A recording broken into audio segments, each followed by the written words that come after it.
سیدنا جابر رضی اللہ تعالیٰ بیان کرتے ہیں، رسول اللہ صلی اللہ علیہ وسلم نے فرمایا، ان من احبکم الی و اقربکم منی مجلسا یوم القیامہ احاسنکم اخلاقا۔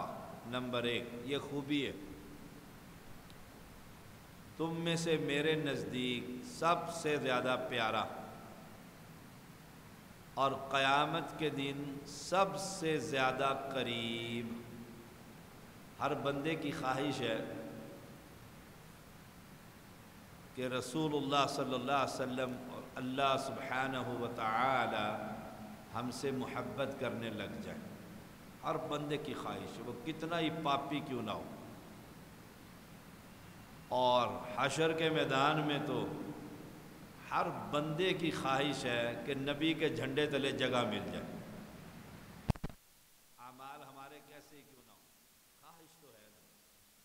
ایک نسخہ رسول اللہ صلی اللہ علیہ وسلم نے بتلایا کہ جب سورج سر پر ہوگا اور ہر ایک کو اپنی پڑی ہوگی، اس دن میرے قریب الیہ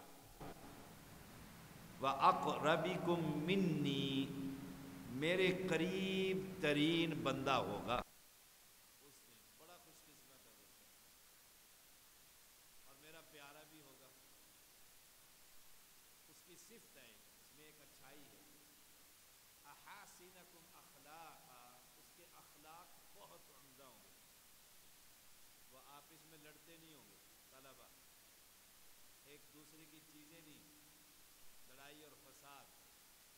طالبات توجہ فرمائیں، اخلاق بہت عمدہ، آپس میں بلاتے ہیں تو بڑے پیار سے بلاتی ہیں، اچھے اخلاق کا مظاہرہ، معلمات، اچھی زبان کا مظاہرہ،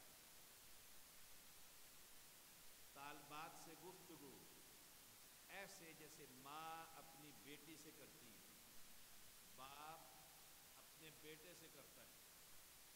احاسنکم اخلاقا، جن کا اخلاق سب سے زیادہ اچھا ہوگا وہ میرے قریب ہوگا قیامت کے دن۔ ویسے تو ہر آدمی کا اخلاق بہت عمدہ ہے۔ آپ جائیں کسی کے گھر مہمان، جی جی جی جی، اچھا جی، جاتے ہیں جی، آتے ہیں جی۔ پتہ کب لگے گا؟ ساس اور سسر کے درمیان، بہو اور ساس کے درمیان، داماد اور سسر کے درمیان، یا ٹیلی فون پر گفتگو بڑی عمدہ، اور بچے ترسیں کہ کاش والد ایسی گفتگو ہمارے ساتھ بھی کرے۔ بہت سوچ سمجھ کے گفتگو کر رہا ہے، کیوں؟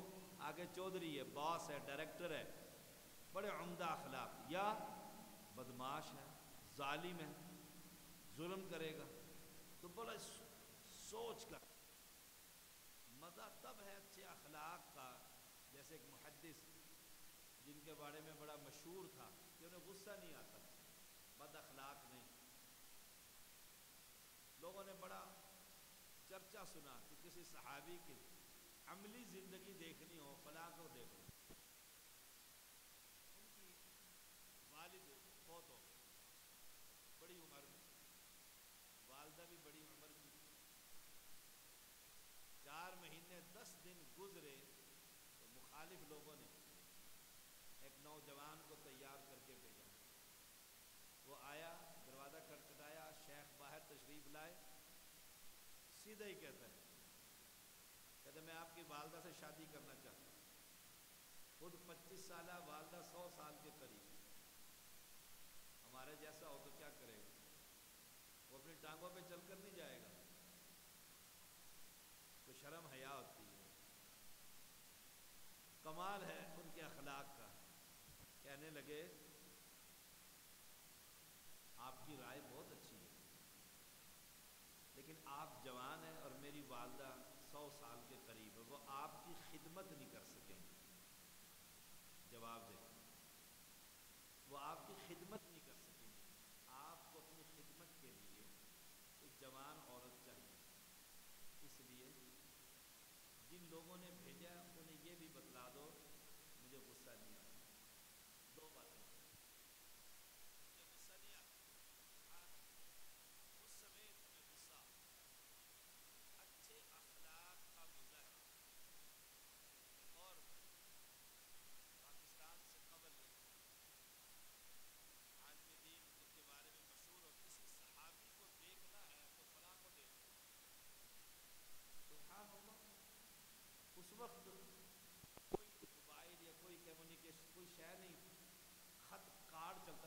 سے 5 پیسے والا یاد ہو آپ؟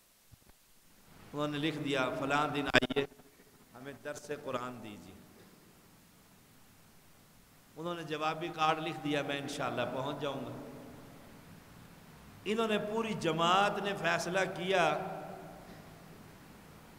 کہ کوئی نہیں لینے جائے گا اسٹیشن پر، ریل گاڑی چلتی تھی، خود ہی آنے دو، مسجد میں آئے تو بدتمیزی کا مظاہرہ کرو۔ ایسا ہی ہوا، کوئی نہیں لینے گیا۔ انہوں نے پوچھا جی مسجد الحدیث، اسٹیشن پر کسی نے کہا او مسجد الحدیث، دور گرمی۔ وہ آئے تو مسجد خالی، درس کا ٹائم، 2 آدمی بیٹھے ہوئے تھے، وہ بھی سکھائے ہوئے پڑھائے ہوئے۔ انہوں نے وضو کیا اور مسجد میں آئے، 2 رکعتیں پڑھی اور کہا جی آج ادھر میرا درس تھا۔ تو ایک بابا جی کہنے لگے اے منہ چک کے آج درس دین، درس تھا کہنے جی اتنے ویلے بیٹھے ہیں اسی درس سننے واسطے، اسی بڑا قرآن دی سنے، جاؤ اپنے گھر بابا جی، نہ کوئی پانی نہ کوئی لینا نہ کوئی دینا۔ انہوں نے نماز پڑھی، واپس اسٹیشن پہ، رات کو گاڑی گئی اپنے گاؤں چلے گئے۔ بدسلوکی کی انتہا ہے نا۔ کچھ مہینے گزرے، انہوں نے پھر خط لکھ دیا ہمیں درس چاہیے۔ میرا جیسا ہوتا تو کہتا بلیک لسٹ، یہاں درس نہیں دینا۔ انہوں نے جوابی کارڈ لکھ دیا میں پہنچ جاؤں گا۔ پورا گاؤں اسٹیشن کے اوپر کھڑا ہوا تھا، چیک کیا نا، مشہور ہے بھی اس کا اخلاق بڑا عمدہ ہے۔ پورا گاؤں اسٹیشن پر، اسٹیشن سے چلا کر نہیں لائے، پھر چارپائی پر کندھوں پر اٹھا کر لے کر آئے۔ یہ ہے احاسنکم اخلاقا، عمدہ اخلاق کا مظاہرہ۔ اپنی زبان آئس کریم فیکٹری لگائیے کہتے ہیں، اور دماغ میں برف کی فیکٹری لگائیے، اچھے اخلاق کا مظاہرہ، باس کا ملازمین سے مظاہرہ، اس کو آپ جتنا بھی پھیلا سکیں۔ ہمارا کیونکہ ٹائم ہے 15 منٹ، تو احاسنکم اخلاقا، عمدہ اخلاق۔ طالبات سے، ہمارے ہاں کوئی 100 کے قریب طالبات ہیں، آپ اس میں عمدہ اخلاق کا مظاہرہ کریں، ایک دوسرے کو تنگ نہ کریں، اپنے اندر یہ صفت پیدا کریں، کل قیامت کے دن پیغمبر کے جھنڈے تلے ہوں گے، جھنڈے تلے ہوں گے۔ اور اخلاق کا مظاہرہ، رسول اللہ صلی اللہ علیہ وسلم نے فرمایا تم میں سے بہترین شخص وہ ہے جو اپنے اہل و عیال سے بہتر ہے۔ اہل و عیال پتہ گھر میں ہی لگتا ہے، کیونکہ گھر میں حکومت ہوتی ہے، آدمی کی حکومت ہوتی ہے نا، والد بھی حاکم، بیوی پر بھی حاکم، اولاد پر بھی حاکم۔ میری حکومت ہے نا، اسٹیٹ ہے یہ میری پوری، گھر میں جو چاہے کروں، میرا گھر ہے، گراؤں بناؤں دوبارہ کروں اتاروں نہ۔ کوئی پڑوسی کہ یہ کیا کرتے ہو؟ کہ میرا گھر ہے، وہاں پتہ لگتا ہے اچھے اخلاق کا مظاہرہ۔ اور جو گندی صفت ہے، اوئے ہوئے، فرمایا وَإِنَّ أَبْغَضَكُمْ إِلَيَّ وَأَبْعَدَكُمْ مِنِّي مَجْلِسًا يَوْمَ الْقِيَامَةِ، تم میں سے سب سے زیادہ ناپسندیدہ شخص اور قیامت کے دن سب سے زیادہ دور لوگ، 2 چیزیں اوپر ہیں نا، سب سے نزدیک اب سب سے دور، سب سے پیارا اب سب سے ناپسندیدہ۔ بندہ دیکھ کے منہ پیچھے کر لے، کدھر آ رہا ہے مصیبت، دماغ ہی کھائے گا، بندہ منہ پیچھے کر لیتا ہے، کوشش کرتا ہے دیکھو نظر ہی نہ ہو۔ سبحان اللہ۔ قیامت کے دن نمبر 1 الثرثارون والمتشدقون والمتفیہقون، نمبر 1 زبان دراز۔ دی زبان ہی انی ہے جی، رشتہ لے چلے ہو نا، ماں دی زبان انی ہے۔ ایک امام نے لکھا ہے رشتہ لیتے ہوئے نانی کو بھی دیکھنا چاہیے، جس کی بیٹی لے رہے ہو نانی بھی دیکھو کیسی ہے، زبان دراز۔ اور 99 طلاقیں زبان کی وجہ سے، چپ بھی نہیں ہوتی، جواب لازمی دینا ہے، شاگرد ہو، بیٹی ہو، بیوی ہو، بہو ہو، جواب آگے سے دینا ہے۔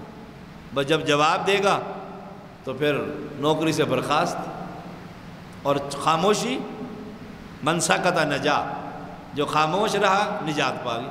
چپ ہو گیا نا، کسی نے سخت بات کی چپ ہو گیا، ڈر کر نہیں، اس لیے کہ میں قیامت کے دن اللہ کے پیغمبر سے دور نہ ہو جاؤں، ڈر کر نہیں، ورنہ وہ ایک آدمی کو گدھے نے ماری نہ کک، اس نے پیچھے ہٹ کے اس کو دو لگائیاں کہ میں تیرے کو کوئی کاٹا نہیں۔ اس لیے کہ اللہ کی پیغمبر کی جو مجلس قیامت کے دن سجے گی حشر کے میدان میں، وہاں سے میں ہٹ نہ جاؤں۔ خاموشی، چپ، گالی کا جواب چپ۔ رسول اللہ صلی اللہ علیہ وسلم کے ایک شخص نے چادر پکڑ کر کھینچی اور سید کے گردن پر نشان پڑ گئے۔ جب پیچھے مڑ کے آپ نے دیکھا تو نمبر 1 چہرے پر مسکراہٹ تھی، نمبر 2 اس نے کہا تیرے ابے کا مال نہیں ہے بیت المال، مجھے اس میں سے پیسے دے۔ آپ نے فرمایا بلال اسے پیسے دے، بس خلاص۔ سبحان اللہ، فضول باتیں کرنے والا بیٹھا ہے، دماغ ہی کھائی جا رہا ہے، فضول گفتگو، من سکت نجا، جس کا کوئی فائدہ نہیں۔ بحث چھڑ گئی ہے پی ٹی آئی اور نون لیگ کی۔ میں نے دیکھا مجلسوں میں، ایک دفعہ میں گیا جلسے میں فیصل آباد، مجھے نہیں پتا تھا وہ دونوں پارٹیاں اپوزٹ تھی، میرے ساتھ ہی ایک پارٹی ایک وہاں کی پارٹی، دونوں وہ تو بیٹھتے ہی تھوڑی دیر کے بعد کھپو اوف، تب گیا نا ماحول۔ میں نے ہاتھ سے اشارہ کیا تو سارے کہنا شاہ جی کچھ کہنا چاہتے ہیں، وہ سمجھے اب یہ کسی کی حمایت کریں۔ میں نے کہا آپ کو اتنی دیر ہو گئی ہے مجھے سنتے ہوئے، مجھے یہ بتائیں کتنی نیکیاں آپ کے کرامن کاتبین نے لکھ لی ہیں اور آپ کی پارٹی کی کتنی لکھ لی ہیں؟ فضول بحث، وہ عیاشیاں کر رہے ہیں، حکمران بیٹھے ہوئے اور ہم ایک دوسرے کا دماغ چاٹ رہے ہیں، گالیاں تک دینے لگ گئے۔ یہ ہے فضول بحث کرنے والا انسان۔ بحث برائے بحث شریعت نے بھی منع کیا، اگلا سمجھ نہیں رہا، فرمایا چھوڑ دے اس کو، چھوڑ دے اس کو، پھر دوبارہ اس کو کہنا، جب یہ ٹھنڈا ہوگا پھر اسے بتانا نماز کا طریقہ اسلام میں کون سا ہے۔ اب یہ تب گیا، اس غصہ آ گیا، چھوڑ دے اس کو۔ اور متکبر، اللہ، تیسری گندی صفت تکبر۔ سید اور غیر سید کا رشتہ، میرے سسر فوت ہو گئے، اللہ نے معاف فرمائے، ان کے خاندان میں غیر سید کا رشتہ چلا گیا، انہوں نے عدالت میں کیس کر دیا کہ اس کو جرت کیسے ہوئی، گرفتار کروایا، سارے سید تھے شیعہ، گرفتار کروا دی کہ اہل بیت کے گھر میں غیر سید۔ پچھلے دنوں ہماری فوتگی ہوئی، میرے بھائی کے سسر فوت ہو گئے، غیر سید نماز جنازہ نہیں پڑھا سکتا، شاہ جی آؤ جی، میں نے کہا آپ پڑھا، انہوں نے کہا نا جی نا، جو عالم دین ہے وہ غیر سید ہے، ہمارا سید فوت ہوئے۔ میں یہاں سے گیا جنازہ پڑھانے کے لیے، کئی گھنٹوں کا سفر کر کے، سبحان اللہ، متکبر، تکبر ہے۔ اللہ کے ہاں کیا ہے، عمر سردار سید اور بلال کو کہہ رہے یا سیدنا، بلال حبشی کو، او سید ہمارے سردار۔ تو متکبر، اور متکبر کون ہوتا ہے؟ حق کا انکار اور لوگوں کو حقیر جاننا، ٹاپ کی ڈیفینیشن ہے۔ حق سن لیا، میں تو رفع دین نہیں کرتا، کیوں؟ میری جماعت نہیں کرتی، میرا مولوی نہیں کرتا، میرا امام نہیں کرتا، اور لوگ اس سے کمی، موچی، تیلی، فلانا فلانا، تکبر۔ متکبر جنت میں داخل نہیں ہوگا، حشر کے میدان میں قریب تو کہاں ہوگا۔ وآخر دعوانا الحمدللہ رب العالمین۔